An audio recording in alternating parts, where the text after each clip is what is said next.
All right, welcome back. More than 120,000 people are signed up for the big Biden-Obama fundraiser tonight. Are you one of them? Well, it's the first time Biden is featuring the former president, his former running mate, at an event. It's really a virtual event, but Biden in his campaign says they've raised over $4 million already from the event, or they expect to anyway. Last month at a fundraiser with Pete Buttigieg, Biden raised about $1 million. Now, the Biden camp also confirms that the former VP will challenge President Trump in 3 debates starting at the end of September. Here is part of the statement from the Biden campaign. Joe Biden looks forward to facing Donald Trump in a multi-debate series that the American people have come to expect from their leaders.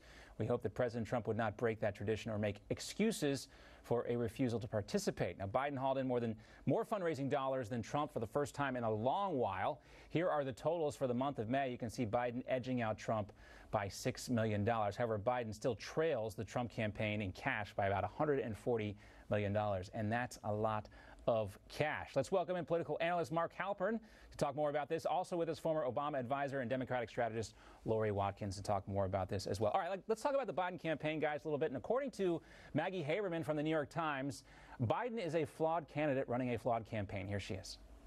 As much trouble as Donald Trump is in politically right now, a lot of it of his own making, but certainly not all of it. Joe Biden is still a very flawed candidate. He is running a flawed campaign so far. There are still 4 months left. 4 months left, Mark. That's an entirety in politics. Should he come out of the basement, though? It seems to be working out pretty well for him right now. John, I can't tell you how many grassroots and prominent Republicans I hear from every week saying our hope relies on getting Joe Biden out there. That's why the president tried for an additional debate and had the debate start earlier.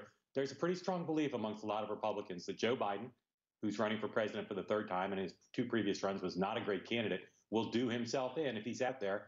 And so a lot of Democrats would like to see him stay in the House. Laurie, be real with us. What are your thoughts on Joe Biden coming out of the basement? Are you a little nervous?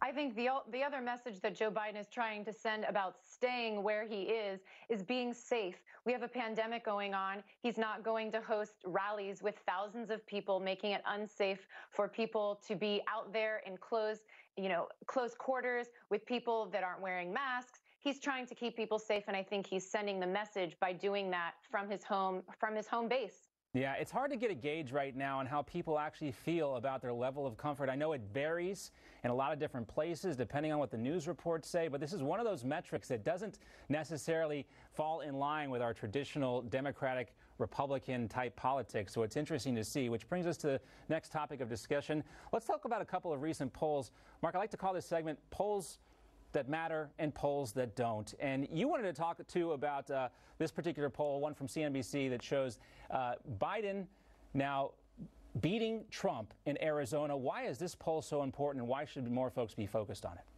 There are some Republicans who think Arizona is going to be difficult for Donald Trump to win. And if you look at the Electoral College map, if Donald Trump doesn't win Arizona, he probably can't win 270 electoral votes. So the fact that Joe Biden's close there, the president's going today, 2nd time in a couple weeks, shows you the Trump campaign recognizes if they can't solve the Arizona problem, Joe Biden's going to win.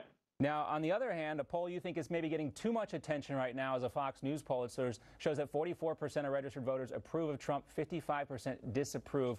Why does this poll not matter? John, I think if the president wins re-election, his approval rating is probably going to be about 40%. He's not going to get the approval of half the country. He can still win, though, with a low approval rating. So his approval rating doesn't bounce around very much. It's got a very firm floor and a very firm ceiling. And people who focus on the approval rating, I think, are just wasting their time if they're interested in knowing who's going to win. Right. And when it comes to incumbent presidents, we always look at like that 40 number, right, to see if they're actually going to win when it comes to approval, because both George H.W. Bush and Jimmy Carter were below 40% when it comes to presidential approval. They're the only ones who didn't win re-election. Now, Laurie, according to a new Harris poll, Biden's leading Trump by 12 points. You say this feels a little too rosy. Tell us why you're managing your expectations right now. Well, I think it's possibly too rosy because I'm particularly interested, as Mark kind of alluded to, is about what's happening in these particular battleground states and the polling numbers there. So to look at the overall landscape of voters and how many are polled, some of these polls are, no more than 1,000 voters. I think that's a little bit too high on the threshold. What I'm interested in is a couple polls that I don't think are getting too much attention, which one is the Harris poll showing 61% of voters finding Joe Biden favorable in the areas of race and policing versus Trump. And another one is the Pew Research poll that has Donald Trump at a favorable rating of 41%, with 55% of voters finding him unfavorable. As Mark said, he's sitting at a hard floor in the low 40s, and it's going to take, you know, some movement for him to move that needle back up to where I know he wants it to be. But we still have 4 months, so we'll see what happens. Yeah, 4 months is a lot of time, and we always advise, you know, all polls are not created equal. All right, we got some primary races to talk about tonight. 2 important states, New York and Kentucky, in about, well, we've got a little extra time here, so let's dig into this. What do we expect to learn from tonight's races, including primaries in New York, where longtime Democrat incumbent Eliot Engel is in trouble? Ocasio-Cortez is up for a primary contest that could be closer than expected, and McGrath is up against Booker in Kentucky in a race that a lot of people watch. Mark, what do you expect to learn when you wake up and start reading about these races? Maybe not tomorrow morning, because I don't think we'll have the results quite in by then, but whenever the results do come in. Well, this is going to be a good practice for the country to be patient, because I don't think we'll have the results maybe for days, maybe longer in Kentucky and New York. Most of these races are about whether the progressive wing of the Democratic Party can find a way to knock off incumbents or favored candidates from the establishment. We'll see that in the Kentucky Senate race to run against Mitch McConnell, a number of the House races in New York that you pointed to. And I think progressives have not done nearly as well in primaries so far. Bernie Sanders endorsed candidates, of which there are a few on the ballot tonight, just haven't done very well, and it speaks to the mood of the party to some extent. Laurie, I admit sometimes I get excited about these as bellwether races and what do they tell us about the future, but then oftentimes I'm, you know, disappointed because they don't really tell us much. But what do you expect to learn after these primaries tonight? So in the Engel versus Bowman race, I think what we're looking at is a centrist versus progressive.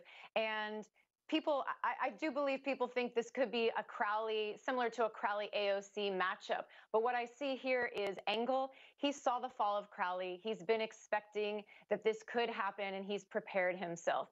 For the McGrath-Booker race, that's going to be really interesting. I've heard that we won't even have results for up to 2 weeks because of the amount of people. 800,000 people have requested vote by mail.